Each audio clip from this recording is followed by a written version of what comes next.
Discovered wife cheating with my mooching cousin. Bro, relax. It's not that deep, he said, then my. Can you imagine walking in on your wife cheating with your own freeloading cousin, only for him to casually tell you, bro, chill. It's not that serious. And then, when you kick them both out, your own mother disowns you for it? That's when I realized the only way forward was to absolutely destroy their lives. Honestly, I've been sitting on this story for months, writing it out, deleting it, writing it again. It's been rattling around in my head, and I just need to get it off my chest. My name is Garrett, I'm 39, and I'm a fire protection engineer. Think sprinklers, alarms, smoke evacuation, all the invisible infrastructure that keeps commercial buildings from becoming crematoriums. Nobody thinks about my work until something goes catastrophically wrong, which is exactly how I like it. I started pulling pipe in attics at 19, worked my way up. Every single dollar I earned. Nobody ever handed me a damn thing. My house, a beautiful 4-bedroom Craftsman, paid off, my name on the deed years before I even met my ex-wife, Nain. Now, let me introduce you to my cousin, Kellen. He's on my mom's side, my aunt's golden child. 29 years old, with the resume of a high school sophomore and the swagger of a Fortune 500 CEO.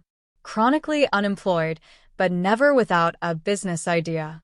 He cycled through dropshipping, the usual internet hustles, and even a podcast with 11 downloads, 3 of which were his mom. He called himself a future entrepreneur. Everyone else?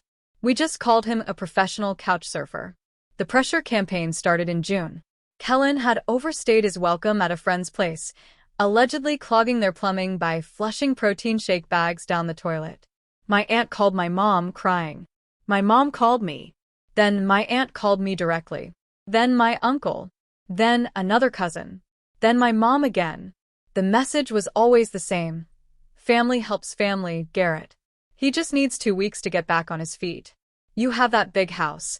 It's just you and Nain. You have the room. What kind of man turns away blood? I said no. 4 times. I thought that was the end of it. But Nain, my then-wife, a self-described social media marketing consultant who ran a lifestyle Instagram with 1,200 followers and pulled in maybe $800 a month, she went behind my back. Told my Aunt Kellen could stay. When I found out, she hit me with that line. It's my home, too, Garrett. I'm not going to let your family think we're selfish. He arrived on July 1st with 2 duffel bags, a gaming monitor, a mini fridge full of energy drinks, and a tub of creatine the size of a paint bucket. 2 weeks, they said. 2 weeks turned into 3. 3 turned into 6.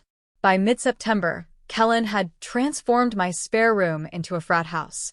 Gaming rig running until 4 a.m., loud enough to hear through the floor. My hoodies disappearing from the closet.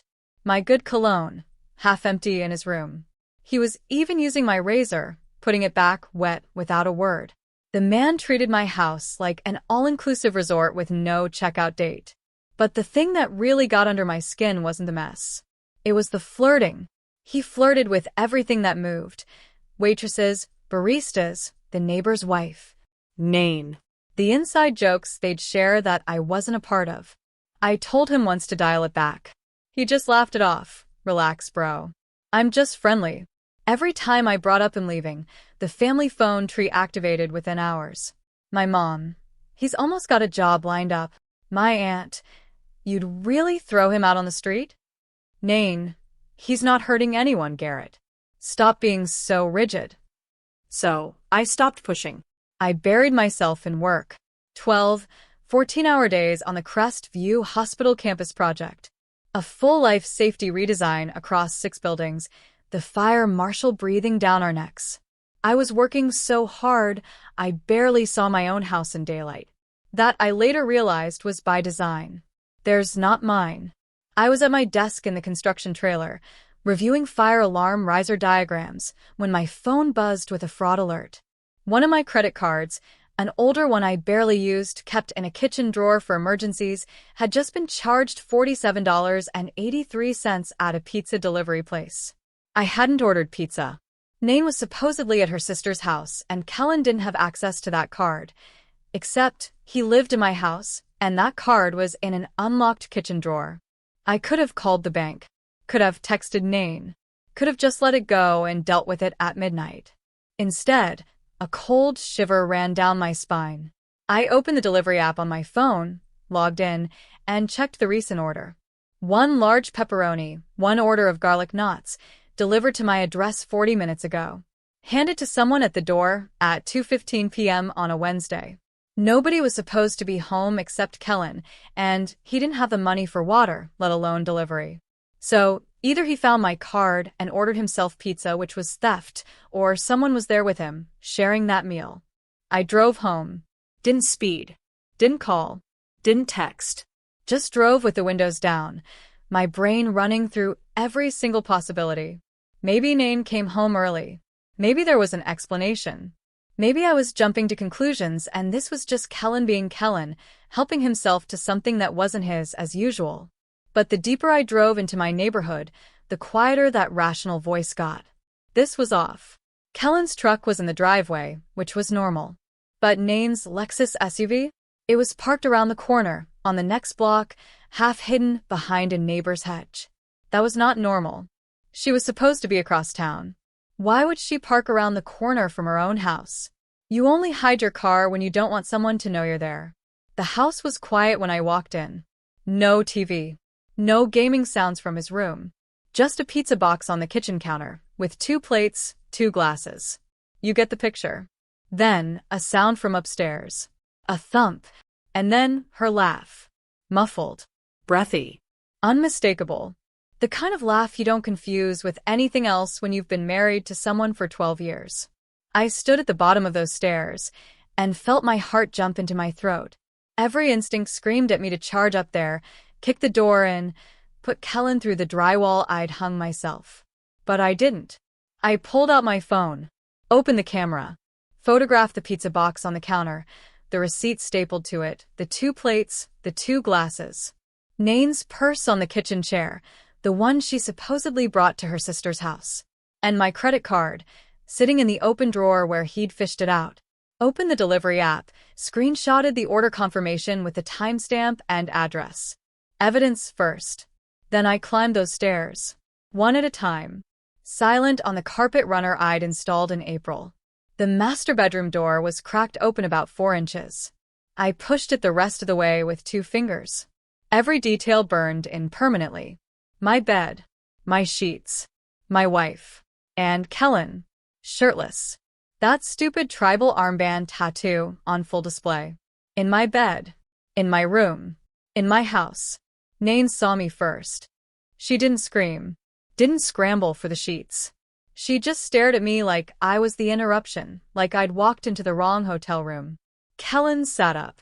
And here's the part I'll take to my grave. He didn't look guilty. He didn't look scared. He looked annoyed. Like I was interrupting his Wednesday afternoon. This man, living rent-free in my house, eating my food, wearing my clothes, using my razor, charging pizza to my credit card, and sleeping with my wife. And he looked at me like I was the problem. Bro, chill, he said. It's not that serious. I felt it then. The rage. Massive. White hot. Pressing behind my sternum like a pressure vessel about to fail. But I held it. My voice came out flat. Controlled. Like I was reading a code violation report. Get your stuff and get out of my house. Both of you. Now. He swung his legs off the bed. Pulling on his shorts like this was a minor inconvenience. Come on, man. You're overreacting. Get dressed. I'm not asking twice. That's when Kellen decided to be stupid. He stood up, chest puffed, and walked straight toward me. Not to leave. To crowd me. He got about 8 inches from my face, close enough I could smell my own cologne on him, and put his hand flat on my chest. Pushed. Not light. A full shove that rocked me back into the door frame hard enough to crack the trim. You're not kicking anybody out, bro. Calm down before you do something you regret. I grabbed his wrist off my chest. Pivoted. And drove him sideways into the bedroom wall. Not a movie hit. A fast, ugly collision of a 220-pound engineer who'd been hauling pipe and climbing scaffolding for 20 years against a guy whose biggest workout is moving a gaming mouse. His shoulder hit the drywall and left a crack shaped like a spiderweb. He bounced off and swung a looping right hand aimed at my jaw. Sloppy. Slow. I stepped inside it, caught it on my forearm, and put a short right into his ribs that folded him in half. He doubled over, staggered into the dresser, and knocked it sideways. A lamp hit the floor. Jewelry box scattered. Picture frames crashing everywhere. He tried to straighten up, and I shoved him back down hard.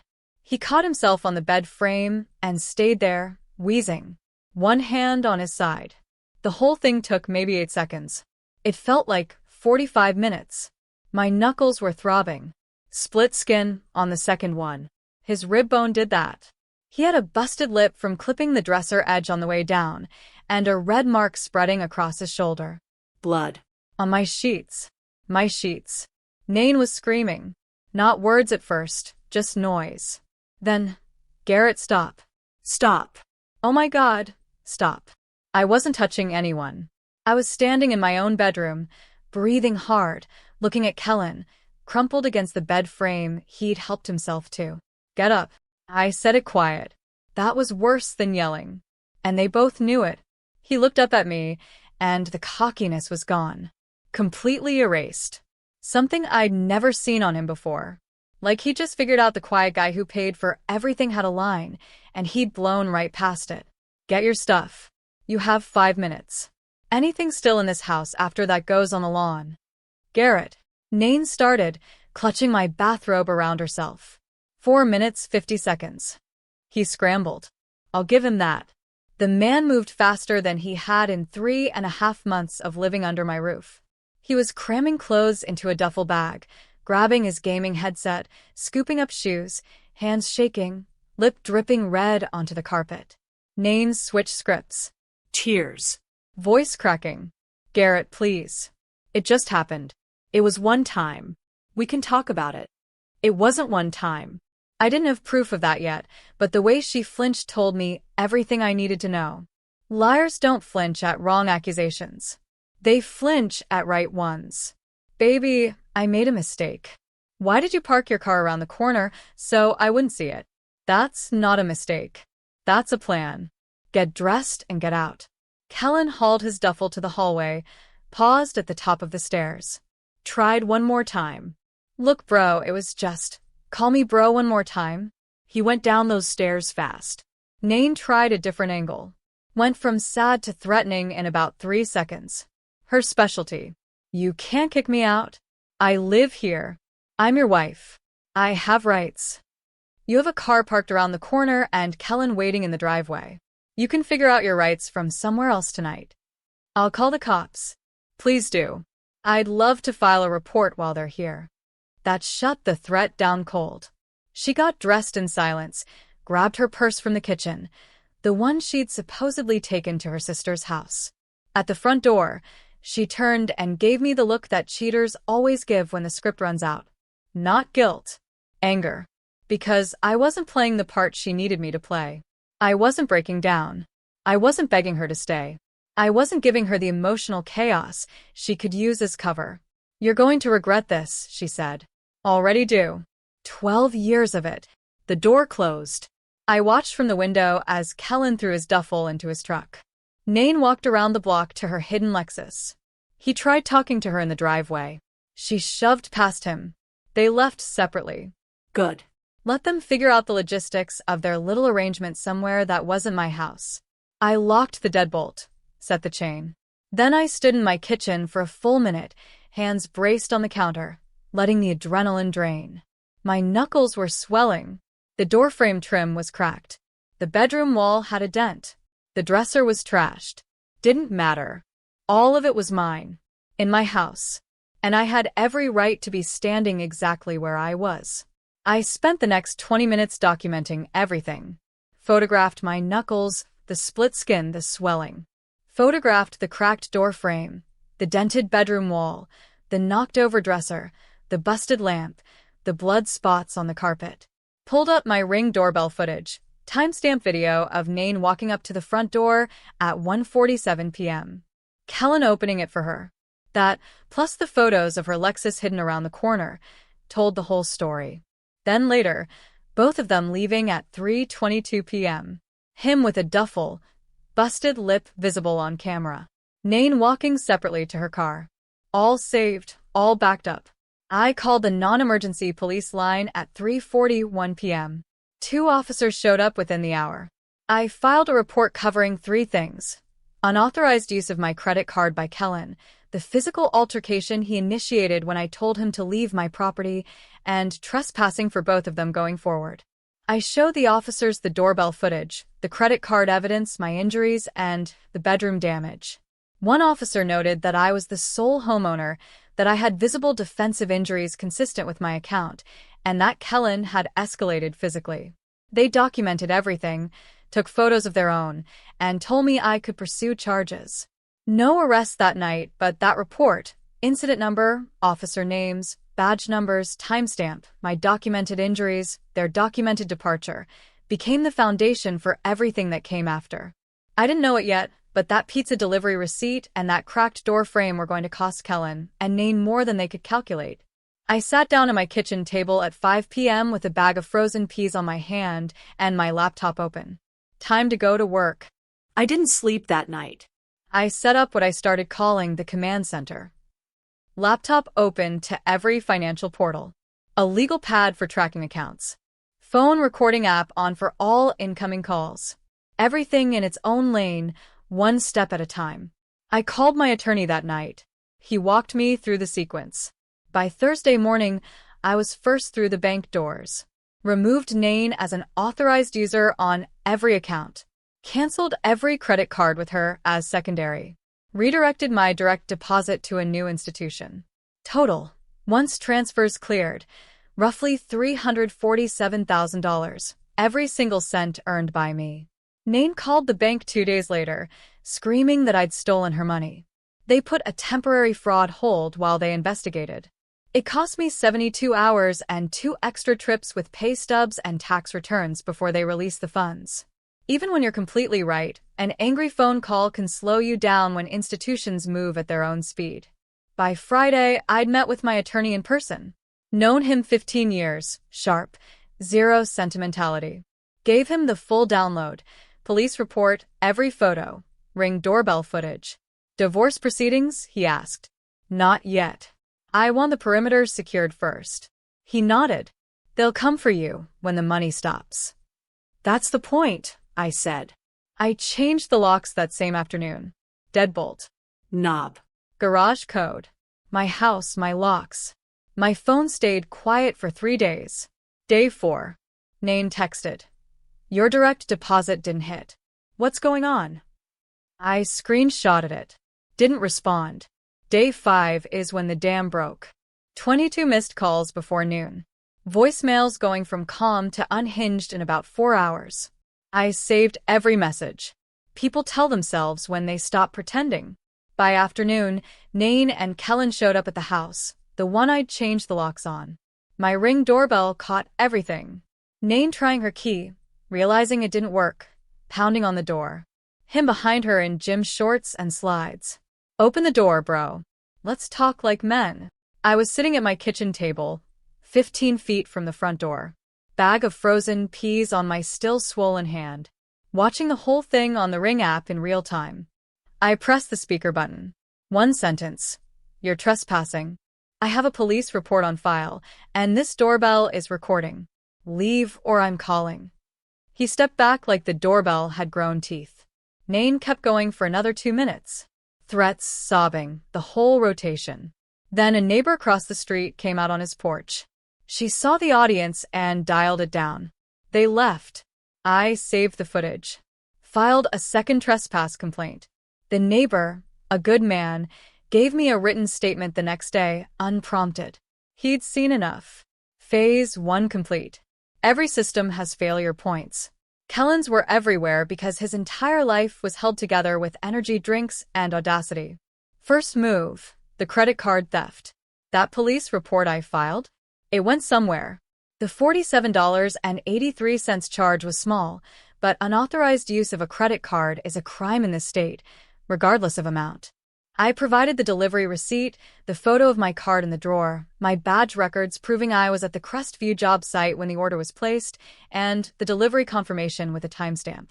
Detectives followed up within 2 weeks. He got charged with misdemeanor theft. Not prison, but a criminal record that follows you on every background check, lease application, and job screening. For a guy who already couldn't hold employment, that charge was a cement block tied to an anchor. Second move, the assault. My injuries were documented. His were consistent with being stopped, not attacked. My attorney filed for a restraining order based on the shove, the swing, and the subsequent trespass at my home. It was granted within 10 days. The guy who'd lived rent-free in my spare room for 3.5 months couldn't even drive down my street. Third move, formal eviction. He'd been there over 3 months, which meant tenant protections could theoretically apply. My attorney filed the paperwork the first week of November, citing the police report as grounds for emergency removal. Kellen didn't contest it because contesting requires a lawyer, and he couldn't afford gas money, let alone legal fees. Clean on paper. Bulletproof. Fourth move. I started telling the truth. Not a smear campaign. Not anonymous tips. I called 6 people in our circle and told them exactly what happened. Plain language. No embellishment. Just facts. Turns out I wasn't the only one Kellen had burned. One buddy had lent him $2,800 for a business license that never materialized. Another was out $1,500 for car repairs he spent on gaming equipment. A third had co-signed a gym membership he defaulted on after 2 months, sticking the friend within $1,100 early termination fee. Over $5,000 in unpaid debts across our circle. Within 2 weeks, 2 of them filed small claims cases. His phone was detonating. His social media went quiet then dark. The criminal charge landed. The restraining order hit.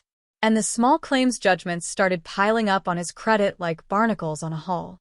His truck got repossessed because he'd been behind on payments even before the collapse. Turns out the entrepreneur lifestyle was financed entirely by other people's wallets and patience. Landlords run credit checks. Employers run background checks. His now included a theft charge, a restraining order, and multiple judgments. Nobody was opening a door for him. The guy who thought he could sleep with my wife, live in my house, and steal my credit card without consequences found out that every single one of those choices had a receipt attached to it. Last I heard from a cousin who still talks to me, he ended up back at his mom's house. 30 years old in his childhood bedroom, working part-time at a warehouse for barely above minimum wage. The future entrepreneur, answering to a shift supervisor and clocking in at 5 a.m. May the force be with you, buddy. You're going to need it. I didn't hack anything. Didn't stalk anyone. I told the truth. Filed legitimate legal actions. And reported real crimes to the right people. The system did the rest. This is the part that hurt worse than catching them. When the money stopped and the legal papers started flying, my phone turned into a war zone. Not Nain. My own blood.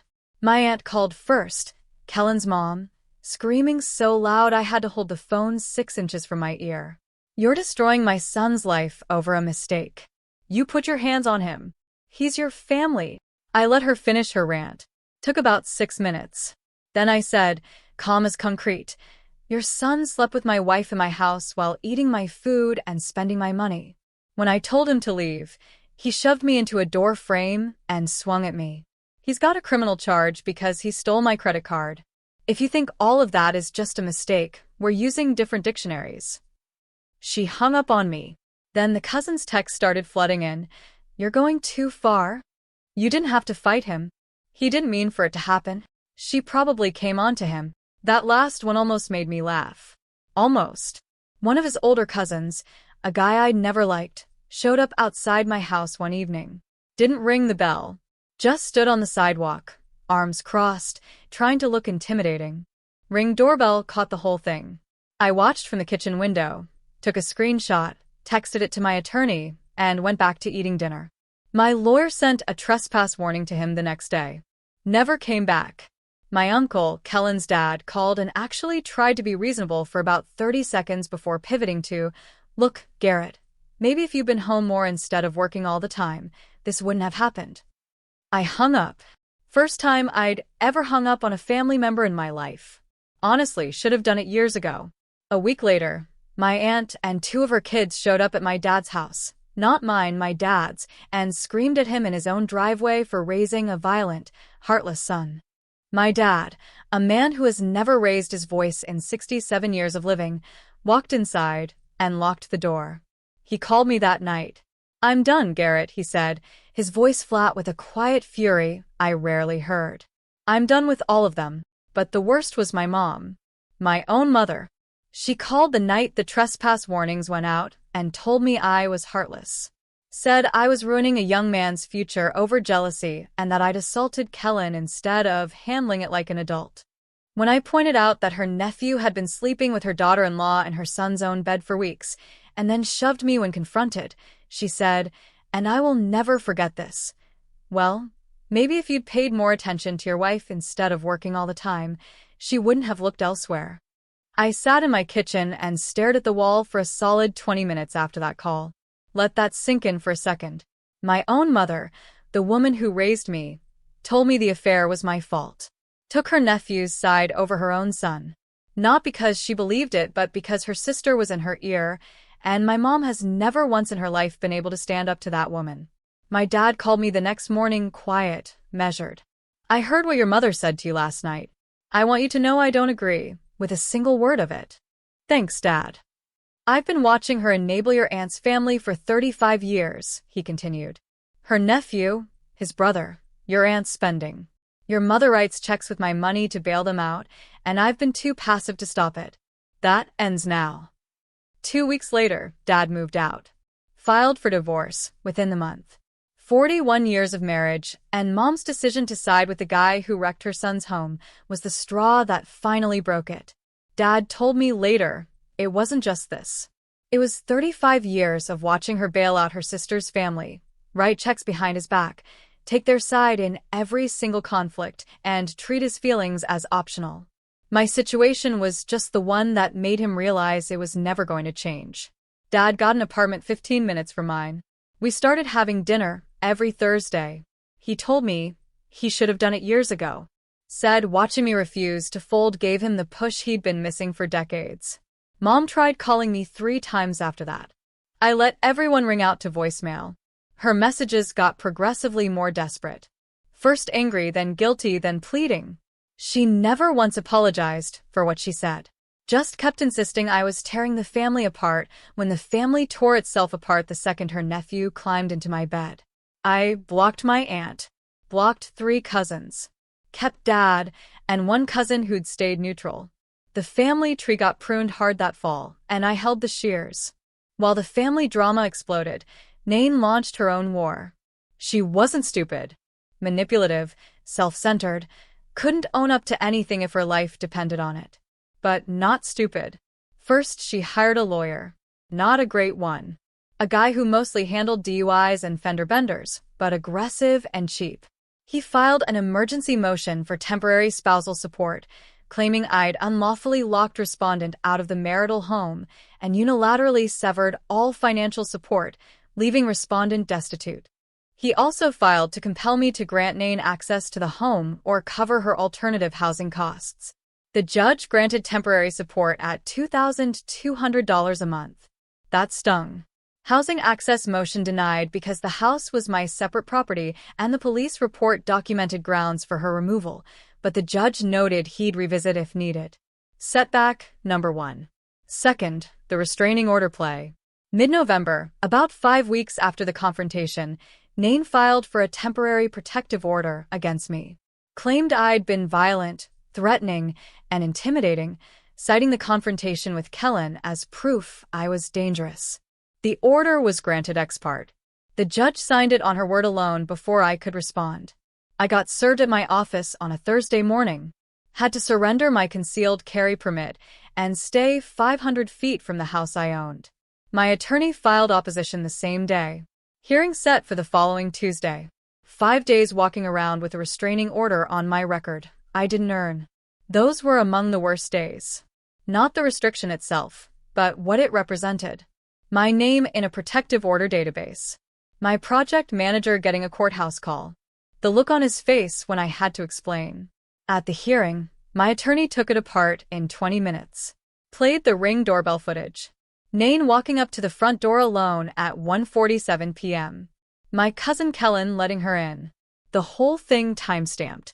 Then presented my photos of her Lexus hidden around the corner, proving the visit was premeditated. Then the footage of her and Kellen pounding on my door after the locks changed, his threats on camera. Presented the original police report documenting Kellen's assault on me, my defensive injuries, and his initiation of violence. Submitted my clean record, 0 prior incidents, 0 threatening communication. Nain's lawyer tried spinning the confrontation as proof of volatility. My attorney pointed out that a homeowner defending himself against assault in his own bedroom after discovering an affair isn't volatility. It's a Tuesday in this state's castle doctrine. The judge dissolved the order, issued a written finding that the petition was not supported by credible evidence and appears to mischaracterize a documented self-defense incident, and warned Nain about misusing court proceedings. That finding went straight into our case file. Ammunition for later. But those 5 days cost me sleep, credibility at work, and a knot in my gut that took weeks to unwind. That's the part revenge stories skip. Even when you win, absorbing the hit still hurts. Then she went after my reputation from every angle she could think of. Called everyone we knew and told them I was violent, emotionally abusive, dangerous. Targeted the wives first, knowing they'd pressure their husbands. Lost 4 friendships outright. 2 guys sent texts starting with "I don't want to take sides, but," which is always the opening act to taking a side. She called my company's HR department and told them I was unstable. Inquiry closed in 3 days because my record was clean and my project was ahead of schedule. She sent a bait email full of apologies meant to get me to respond emotionally so her lawyer could screenshot it. I forwarded it to my attorney without a word. She posted on Instagram about her violent, narcissistic husband. My attorney's advice: the court is the only audience that matters. It was the hardest thing I've done, watching people believe lies about you and choosing not to fight back publicly.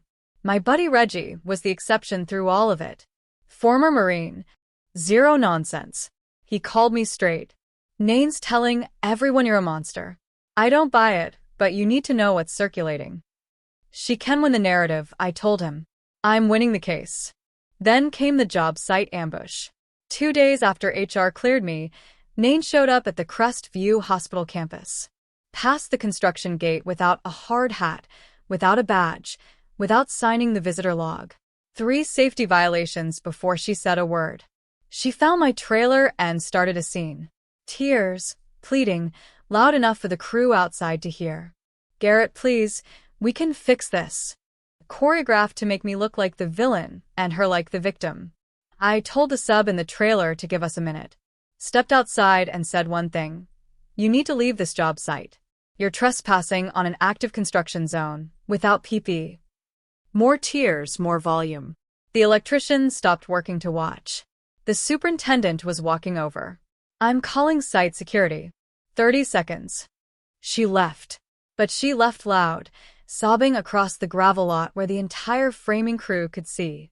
Calculated. I filed an incident report that afternoon, and the GC added her photo to the trespass list. That stunt cost me rapport I'd built over months. The sprinkler sub who'd been in the trailer started acting different. Shorter answers. No eye contact. His foreman asked if there'd be more incidents. That's the collateral nobody talks about. Not just lost friendships, but guys who don't owe you anything slowly pulling back. I documented every post, saved every voicemail where she contradicted her own public story, admitting the affair, begging me back, threatening to ruin me. My attorney filed a countermotion laying out the adultery, the dissolved protective order, the job site trespass, the HR stunt, the full harassment pattern. Attached voicemails, ring footage, the police report, the incident report, the social media timeline. The judge's response was clear. Formal warning to Nain, sanctions for the frivolous protective order, and a gag order on public statements about the case. That wasn't a small win. That was the turning point. Months ground past. Not dramatic months, just gears grinding, consequences running on autopilot. My career moved. I'd been getting recruiter calls for 2 years from a national fire protection firm that handled federal contracts and hospital systems across 12 states. Always said no because stability mattered when you had a wife depending on your paycheck. Now, there was nobody to factor in but me. I took the interview. They offered a senior principal position, heading their West Coast healthcare division. 30% raise, stock options vesting over 4 years, relocation bonus, team of 8 engineers under me. The niche I'd spent 20 years building, except now I was running it. Started the first week of January. New year, new architecture. Through Reggie, who knew everyone in the industry, I met Marin at a project coordination meeting. Construction PM. Timelines, budgets, subcontractors. Direct. Kept her own place. Zero interest in being anyone's project or anyone's dependent. Our first real conversation went 45 minutes, and she never asked about money. She asked about fire suppression chemistry and whether clean agent systems would replace sprinkler designs in data centers. First time in years, somebody talked to me like a brain instead of a bank account. About 2 months in, Marin asked me point-blank over tacos whether I'd actually moved on or was still running the campaign. "You're driven and you're honest," she said. "But I need to know if there's room for something forward or if you're still torching the rear view." I told her the divorce was close to final. I wasn't pushing anything anymore. Dominoes were just falling on their own. "Good," she said, "because I don't share headspace with ghosts." Meanwhile, Nain's world had shrunk. Temporary support kept her fed, but not comfortable. She'd moved in with a friend in a small town 2 hours east with barely any job market. Got a part-time gig at a property management office for $14 an hour. The first real job she'd held since before our wedding.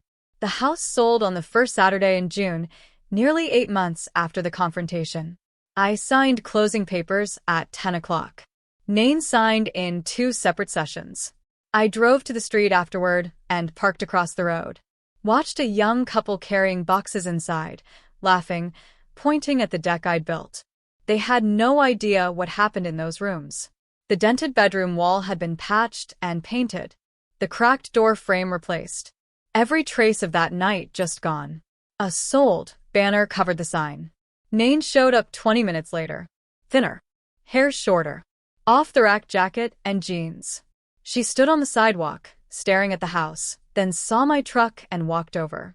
I got out, leaned against the hood. Might as well face it standing. "Your lawyer filed to end support early," she said, voice flat. But I could hear the tension under it. "My attorney got the ruling Wednesday. Judge granted early termination. The sanctions from your protective order stunt and the conduct findings gave him everything he needed." I watched the color drain from her face in real time. She came thinking she could negotiate. Walked right into a done deal.